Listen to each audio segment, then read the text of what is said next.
Hola, ¿qué tal? ¿Cómo están? Welcome back to Spanish Lessons with Professor Jason. In this lesson, I'm going to provide an overview of the verb system of Spanish. I'll talk a little bit about the concept of verb tenses in general and verb conjugation, and then I'm going to go over 15 different verb tenses, showing how the forms are generated and providing examples in Spanish, along with English translations so that you can see how they are used, how those tenses are used, and pick up on the many parallels between Spanish and English tenses and uses. Now I want to keep this presentation as basic and simple as possible, so I won't cover all of the possible uses or functions of every tense, and I won't be using irregular verbs very much or at all, okay? But that's okay, because the purpose behind this video is simply to give you a good sense of which tense to use when you want to express a given idea and how to generate the proper forms. Okay, let's get started by taking a quick look at some basic verb terminology. Technically, the word tense refers to the time frame in which actions take place, present, past, or future. And some of you may be familiar with the idea that in Spanish, the two past tenses, imperfect and preterite, differ in terms of aspect, whether the action referred to is completed or in progress, and that in Spanish, verbs can be conjugated to reflect various moods, such as the indicative, the subjunctive, and the imperative moods. But in this presentation, I'll be using the word tense in the broad sense in which most language learners understand it. This simply means that I'll be referring to classifications such as the preterite, the present subjunctive, and the imperfect progressive, all as different verb tenses. So, for the purposes of this presentation, this lesson, verb tense or tenses refer to distinct groupings of verb forms that share common stems and endings, refer to the same time frames, and have the same uses and functions. I know this is review for a lot of people, but just bear with me. It might not be for everybody. In Spanish, there are three classes of verbs. We have verbs that end in AR, verbs ending in ER, and verbs that end in IR. Technically, these three classes are called the first, second, and third conjugations. But to avoid confusion, I usually refer to them as verb classes or simply as AR, ER, and IR verbs. In most tenses, the endings we add when we conjugate verb forms will differ slightly for each verb class, as you'll be able to see when we look at the conjugation charts for the various tenses on the slides. This slide shows some common examples of unconjugated verbs or infinitive forms for each of the three verb classes. What most people call verb conjugation refers to how specific individual verb forms are generated for each tense. When we conjugate a verb in a particular tense, we start with a stem that's used as the basis for all forms in that tense, and then we add endings that are different for every tense and that vary by subject and verb class. Now these endings signal who or what is associated with the action, what the subject is, the time frame of that action, and other information relevant to its functioning and range of meanings. To provide a simple illustration, what we see on this slide is how various stems and endings are used to conjugate the regular AR verb hablar in the first person singular or yo form in three different tenses. Notice that two of the forms have written accents toward the end, which indicate which syllable, which vowel we stress when we pronounce the form. If there's no written accent, we stress the second to last vowel as in the first form. So we will have hablo, but the second and third forms, hablé and hablaría. Since the endings we use when we conjugate vary depending on who or what is associated with the action, the subject, it's probably a good idea for us to review quickly the subject positions and pronouns in Spanish. This chart organizes them according to the categories of course, number, whether they're singular or plural, person, first, second, or third person, and you can also see some markers for gender there. For example, you can see there's a difference between the masculine and feminine forms of nosotros, nosotras, vosotros, vosotras. We have él, ella, ellos, ellas, etc. Okay. You can also see here that we are showing the familiar and formal second-person singular pronouns, tú and usted, right? Tú is the familiar form, usted is the formal or polite form of second-person singular address, as well as the distinction between vosotros and ustedes, which both mean you guys or you all, right? Keep in mind, of course, that the vosotros pronoun and all vosotros verb forms are used only in Spain. You will rarely or never hear or see a vosotros form in Latin American dialects where they use ustedes exclusively. So I just wanted to review this organization, the idea of number, gender, and person. I'm going to use the same type of chart as I present the verb conjugations for the different tenses to follow. Now what we see on this slide really is an overview sort of a bird's eye view of the system, the structure of Spanish verb tenses, how they relate to one another, whether they're simple tenses, compound tenses, what mood they are in terms of indicative or subjunctive. Now, the second column to the right has the 7 simple tenses: present, imperfect, preterite, future conditional, present subjunctive, and imperfect subjunctive. Simple because their conjugated forms consist of a single word.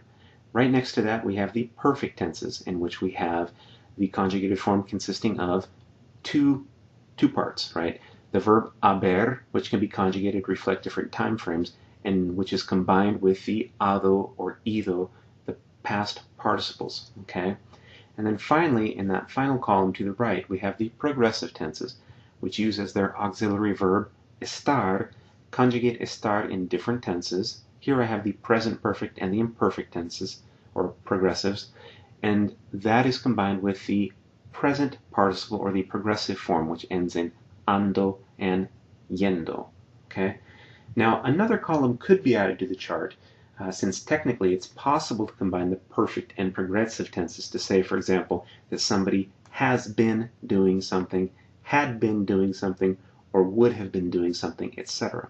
You'll also notice that I've left some cells on the chart blank, not because those tenses don't exist, they do, but because they're fairly rare and can almost always be avoided by using simpler forms of expression, easier tenses. So, what we're left with are 15 relatively common tenses that can be used to get any idea across in Spanish. One more thing. You'll notice that the chart groups the tenses as correlating to the indicative or subjunctive moods. I'll be providing examples of the forms and uses of the subjunctive tenses in a moment, but this lesson will not include a detailed explanation as to when to use the subjunctive versus the indicative moods. That's a topic for a whole other video lesson altogether. Okay, now here's a variation on that previous chart that I think can be helpful, because some people find the names of the tenses, conditional, present perfect, imperfect, progressive, etc., sort of distracting and confusing. They prefer examples or some other way to associate the different forms with their functions. So what I've done on this slide is to replace the names of the tenses with examples of conjugated forms and their English equivalents. So I've used a regular AR verb, right, hablar, to speak, as the example form.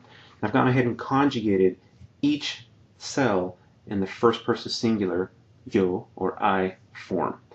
I think this is pretty self-explanatory. Feel free to pause the video here if you want to take a longer look, and remember, you can always refer back to this slide whenever you need to. Alright, now if all you wanted was an overview of the system, sort of to situate each tense in relation to the other, you can probably turn off the video now and go on to something else. I won't take it personally, alright? But what we're going to do now is take a somewhat closer look at each of the 15 tenses. We won't spend a ton of time on each tense, but what I will do is show you how the forms or conjugations are generated. So we'll look at the stems and the endings for each tense and each of the verb classes, AR, ER, and IR, and I'll provide a few examples in each case so that you can see how the tenses are used. Again, I won't have time to go into great detail, and I won't explain all of the potential uses or some of the more nuanced functions of every tense, but hopefully the examples I give you will be enough to provide you with a basic understanding of how each tense is typically used, all right? Now, a very important thing to keep in mind is that all of the conjugations and the examples that we're going to see are going to involve regular verbs, regular AR, ER, and IR verbs. But keep in mind that many of the most common verbs in Spanish have irregular forms across multiple tenses. Now, what do I mean by common verbs that tend to be irregular?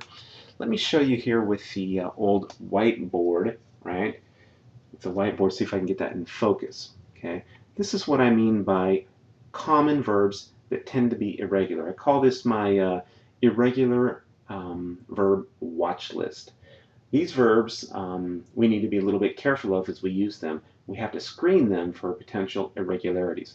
Not that they're always irregular, right? They're not irregular in every tense or for every subject position, but they're irregular enough to cause us problems. They're also frequent enough that if we're serious about learning Spanish, we want to memorize all their forms in the different tenses that we'll be looking at. Okay?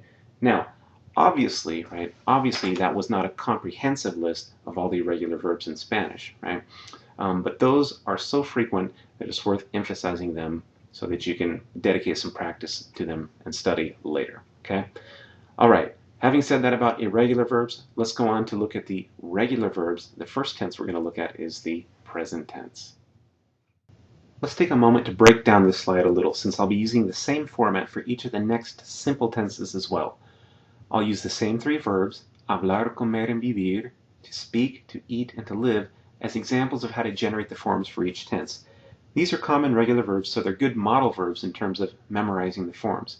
I'll try to work in some more verbs, more variety into the rotation as I give examples of usage.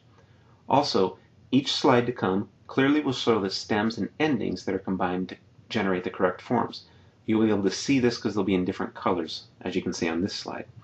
So that will help you to be able to differentiate between where the stem ends and where the endings begin.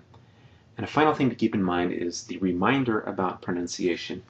When we actually say these verb forms, we stress the second to last vowel unless the form has a written accent, right? Obviously, if the form has a written accent, we're going to stress the vowel that's accented instead. So let's talk about this slide. We're looking at the present tense, right? You can see that the ER and IR verbs have similar endings. The only difference is in the nosotros and vosotros positions. Okay, now on the next slide, I've provided some examples of uses of the present tense. Okay, we have Felipe habla inglés, Felipe speaks French. Ellas tocan el piano, which could be they play the piano or even they are playing the piano. No corremos los domingos, we don't run on Sundays. Juan y Raúl venden coches usados. So basically the present tense is used to talk about what people habitually, customarily, usually do. Also what someone's doing right now, or to make general statements about conditions or actions. All right, and moving on then to our first of the two simple past tenses in Spanish, the imperfect. We can see the forms on this slide. We have hablaba, hablabas, hablaba, etc., as opposed to the ER, IR forms which have exactly the same endings across the different subject positions. Comía, vivía, comías, vivías, comía, vivías, etc. It's important that when you pronounce these ER, IR forms that you stress that E. Comías, vivía, vivían, comíais, etc. Okay? Now let's take a look at some examples of usage in the imperfect. Yo estudiaba mucho. I used to study a lot. Ella miraba televisión mientras cocinaba. She watched TV as she cooked. Tú siempre me prometías eso. Tú siempre me prometías eso. You always promised me that, or you would always promise me that. Nosotros vivíamos en Los Ángeles. Nosotros vivíamos en Los Ángeles. We used to live in LA. So you can see from these examples that we're using the imperfect to refer to activities in the past that are either ongoing, recurring, background information, this type of thing.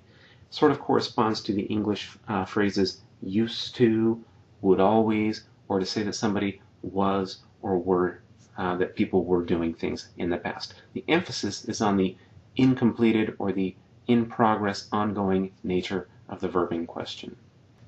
All right, here we see the second of the simple past tenses in Spanish, the preterite or preterito. You can see that the forms, the endings for the ER and IR verbs are exactly the same. They're identical, but the AR verb endings are a little bit different. Okay. In terms of uses, let's take a look at these examples. Ana envió la carta ayer. She sent the letter yesterday. ¿Dónde comiste esa noche? Where did you guys eat last night? ¿No recibiste el regalo? ¿No recibiste el regalo que te mandé? ¿No recibiste el regalo que te mandé? You didn't receive the present I sent you? Los niños no abrieron la ventana. Los niños no abrieron la ventana. Again, those forms are on the previous slide if you want to verify. The kids didn't open the window. You can see then from these examples that we're using the preterite as opposed to the imperfect to narrate actions or to say that an action was or was not completed in the past. These are the forms for the future tense, the simple future tense in Spanish. One thing to point out, or a couple things to point out. First of all, the stem for the future is the entire infinitive. So we start with hablar, comer, vivir, or whatever the verb is, and then add the endings. A second thing to point out is that the endings are identical regardless of whether the verb is AR, ER, or IR. And then finally, we should note that there is an alternative or an alternate form for talking about the future, and that is to take the verb ir, to go, add a, and then the infinitive, just like we would in English when we say, I'm going to study, we're going to play soccer later on, are you going to call me today? Voy a estudiar, vamos a jugar al fútbol más tarde, vas a llamarme hoy? So that alternate form is probably even more common than using the simple future tense in Spanish. Let's take a look at some of the examples of usage. All right, first, hablaré contigo en un momento. Hablaré contigo en un momento. I will speak with you in a moment. Ellos venderán su casa antes de mudarse.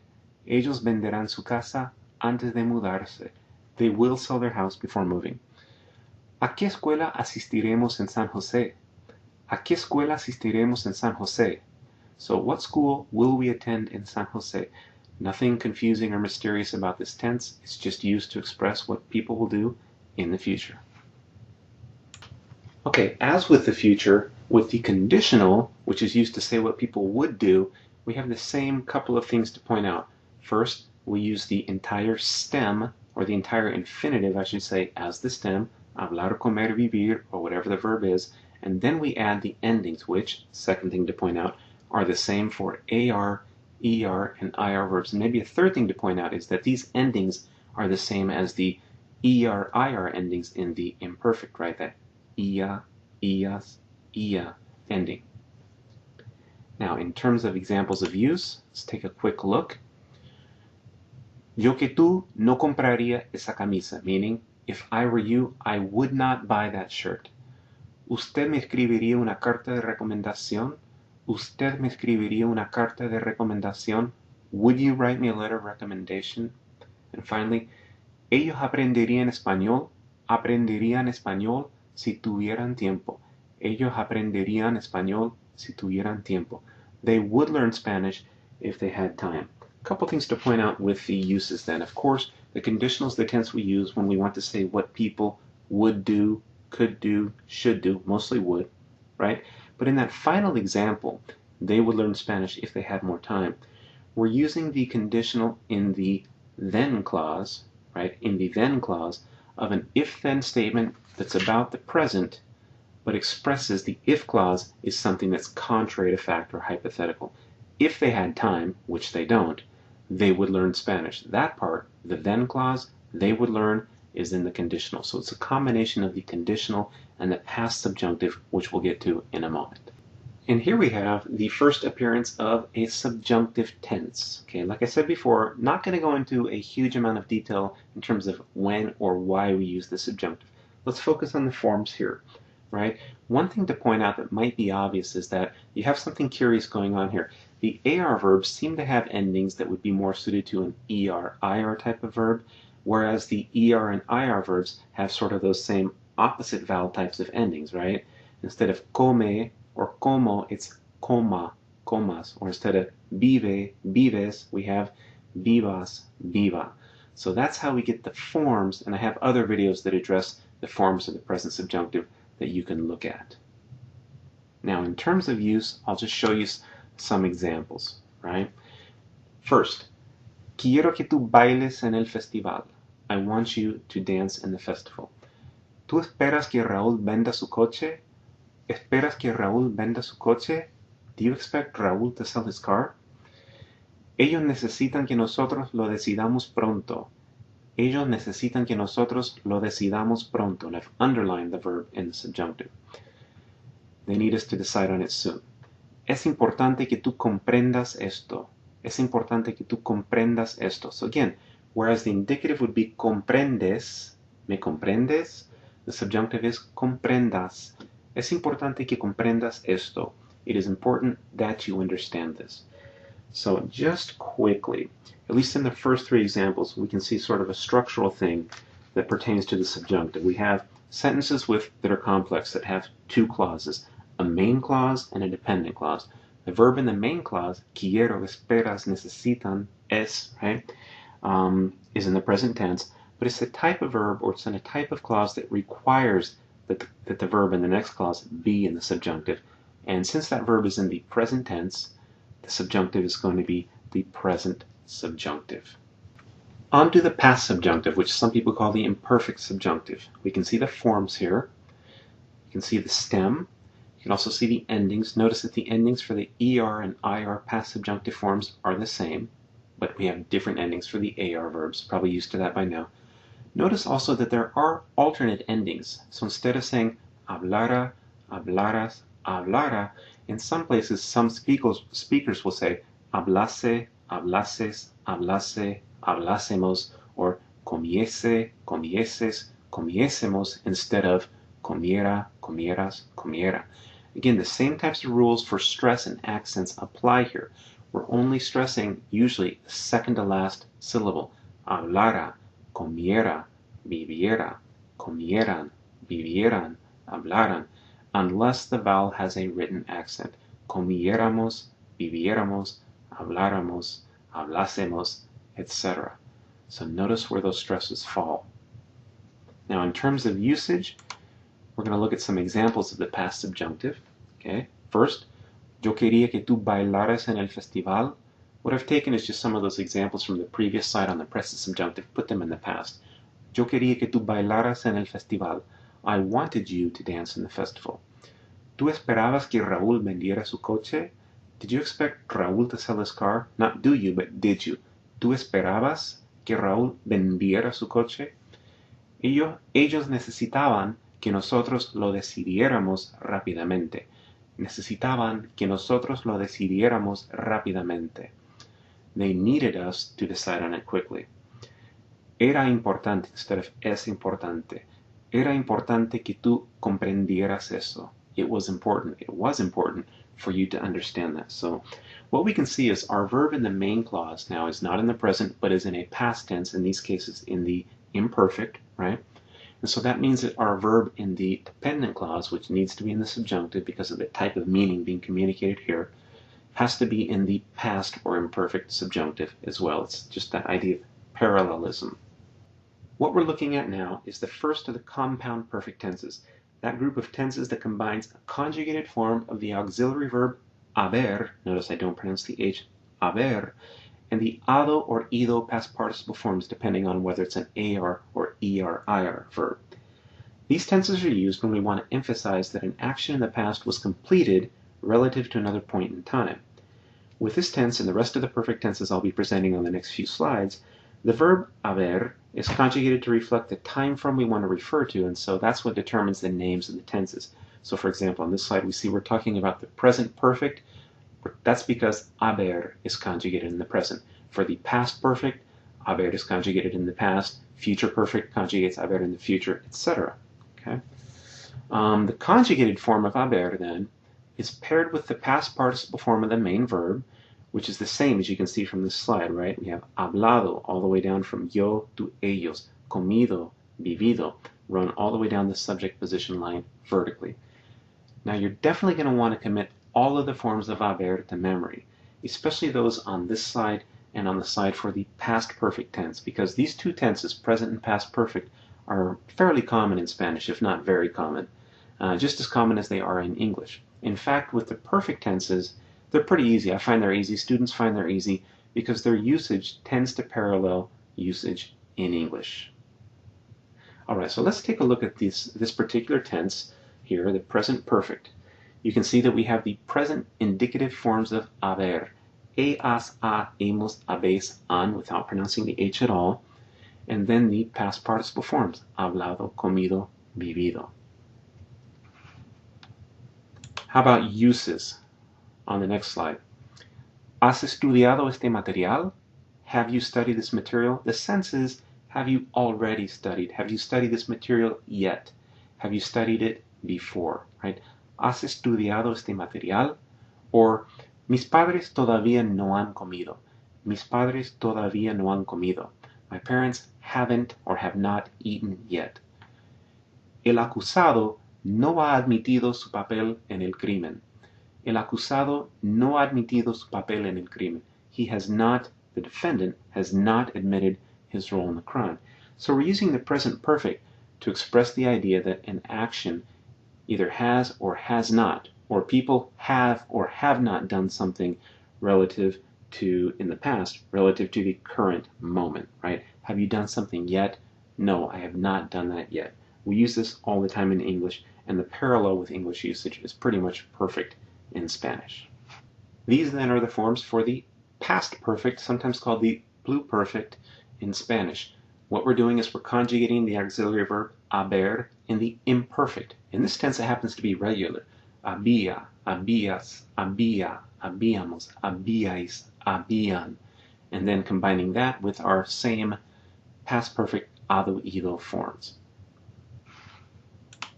Now, in terms of usage, let's look at these examples. Yo no había hablado con ella antes. I had not spoken with her previously. Ellos habían escondido la cantidad de dinero que gastaron. They had concealed the amount of money they spent. ¿Por qué no me dijiste que habías vivido en Nueva York? ¿Por qué no me dijiste que habías vivido en Nueva York? Why didn't you tell me that you had lived in New York? So we're using the past perfect or pluperfect, right, generally to express that someone had done something prior to another moment that's also in the past. Now here's the future perfect. One thing to point out is that the future tense or the future conjugations of the verb haber have an irregular stem. So we have habré, habrás, habrá, habremos, habres, and habrán. Okay? Take those irregular future auxiliary forms for haber and add our past participle hado, ido forms. How about when do we use the future perfect?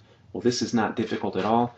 Obviously, the future perfect is used to say that someone will have done something. Not super common, but it does come up every once in a while. You'll see from the examples. Dentro de 5 años, habremos olvidado este episodio. Within 5 years, we will have forgotten this episode. Or, el señor Guzmán habrá reconocido el problema antes de la próxima reunión. Mr. Guzmán will have recognized the problem before the next meeting. Para el próximo verano, los precios de la gasolina habrán subido de nuevo. Para el próximo verano, los precios de la gasolina habrán subido de nuevo. So by next summer, some point in the future, what will have happened? Gasoline prices will have gone up again. I promise it. Now there is, of course, also a conditional perfect where we talk about what people would have done. Notice that when we conjugate haber, our auxiliary verb, we're conjugating that in the conditional, and that it has the same irregular stem as the future perfect. Habría, habrías, habría, habríamos, habríais, habrían, and we're adding, of course, our past participle forms, hado, ido forms. Now in terms of usage, let's look at these examples of what people would have done. Yo habría usado otros colores. Yo habría usado otros colores. I would have used other colors. Tú habrías comido en McDonald's. You would have eaten at McDonald's. ¿Qué habríamos recibido a cambio? ¿Qué habríamos recibido a cambio? What would we have received in exchange? Ella habría comprado el vestido si hubiera tenido su tarjeta. Ella habría comprado el vestido. She would have bought the dress if she had had her credit card. So we're using the conditional perfect, habría, habrías, etc., plus the past participle to say what someone would have done. Okay, would have done. Now, the very last example you can tell is kind of a tricky one. What we have here is a complex if-then statement, right, about the past, where the if is false, contrary to fact, right? So she didn't have her credit card, but she would have bought the dress. We're using the conditional perfect for the then clause, the would have clause, right? The if clause, if she had had her credit card, is actually the, we'll get to it in a second, but it's the past perfect subjunctive. This slide shows the forms for the present perfect subjunctive, in which we're taking the auxiliary verb haber, using its present subjunctive forms, haya, hayas, haya, hayamos, hayáis, and hayan, in conjunction with the, of course, past participle hado, ido forms. Don't want to go into a long explanation about when this tense is used, but let's look at some examples. María espera que Juan haya mandado el paquete. María hopes that Juan has sent the package. Ellos esperan que nosotros hayamos entendido las reglas. They hope that we have understood the rules. They hope, right now, that we have already understood the rules. Dudo que alguna vez hayas corrido un maratón. Dudo que alguna vez hayas corrido un maratón. I doubt, right now, that you have ever, in the past, run a marathon. So here we have our main clause verb in the present, but our verb in the next clause, the dependent clause, which has to be in the subjunctive because of the type of meaning we're communicating, is actually in the present perfect because it is supposed to have happened already. These are the forms of the past perfect subjunctive in Spanish. We have our auxiliary verb haber conjugated in the imperfect or past subjunctive. Hubiera, hubieras, hubiera, hubiéramos, hubierais, hubieran. But remember that there were alternate forms for the imperfect or past subjunctive, the ones that ended in iese, ieses. So those also apply to the past subjunctive of haber. Some people will say hubiese, hubiésemos hablado, hubiésemos comido, hubiesen vivido, etc. So we take the past subjunctive form of haber, use that in conjunction with the past participle hado or ido forms. When do we do that? Well, here are some examples. María esperaba que Juan no hubiera mandado el paquete. Esperaba que Juan no hubiera mandado el paquete. María hoped that Juan had not sent the package. Ellos esperaban que nosotros hubiéramos entendido las reglas. Esperaban que nosotros hubiéramos entendido las reglas. So they hoped, María hoped, they hoped that we had understood the rules. María hoped that Juan had not sent the package. In both cases, the hoping is in the past, but the other action, not sending the package and having not understood the rules, or having understood the rules, is even further back in the past, okay? Let's look at the last two examples. Yo dudaba que alguna vez hubieras corrido un maratón, or hubieses corrido un maratón. I doubted that you had ever run a marathon. So my doubting is already in the past. I doubted, but I'm doubting something that would have occurred even further in the past. Dudaba que alguna vez hubieras corrido un maratón. Then finally, another example of a complex if-then about the past where the if clause is false, contrary to past, the contrary to fact never happened. Si hubieras bailado, habrías ganado el premio. We just saw a similar example with the conditional perfect. Here we have our if clause in the past perfect subjunctive, si hubieras bailado, and then our then clause in the conditional perfect. Habrías ganado el premio. And that's how they work. I tell my students sentences like this last one are sort of the pinnacle, the top of the Spanish verb mountain. Doesn't get any more difficult than this, which is not to say that it's the most difficult aspect of Spanish grammar. Alright, so finally we've gotten to the compound tenses known as the progressive tenses, that final column on that first chart I showed you, the overview of the tenses. These tenses are used when we want to emphasize that an action was in progress or is in progress at a certain point in time. As this slide illustrates, right, the progressive tense forms are generated by conjugating the auxiliary verb estar, not haber, but estar, to reflect the time frame we want to refer to, past, present, future, and then combining that form of estar with the present participle or the progressive forms. Those are the ones that end in ando or yendo, okay? And those forms, hablando, comiendo, viviendo, or whatever, those remain the same for all of the subject positions. Now, like the perfect tenses we just saw, the usage of these progressive tenses in Spanish tends to correlate pretty closely to those of their English counterparts. So let's talk about really quickly this slide, the present progressive. Okay, you can see here that we're conjugating the verb estar in the present tense. Estoy, estás, está, estamos, estáis, están, and then we would use that in conjunction with the present participle, sort of the equivalent of the ing forms, hablando, comiendo, viviendo. Let's look at some examples, some really simple examples. Estoy llamando a un amigo. I'm calling a friend. The implication is right now. Estoy llamando a un amigo. What are you drinking? ¿Qué estás bebiendo? ¿Qué estás bebiendo? Right? And then finally, you guys are deciding everything too quickly. You're deciding everything. You are deciding. Estáis decidiendo todo demasiado rápido. So again, we're using this tense, right, the present progressive, to say what someone is doing right now, to emphasize the idea that the action is happening right now. Now here's the final tense we're going to consider, although it's not the only or the last of the progressive tenses we could use. Here we have the imperfect progressive, meaning we're taking the auxiliary verb estar, conjugating that in the imperfect. Estaba, estabas, estaba, estábamos, estabais, estaban, okay?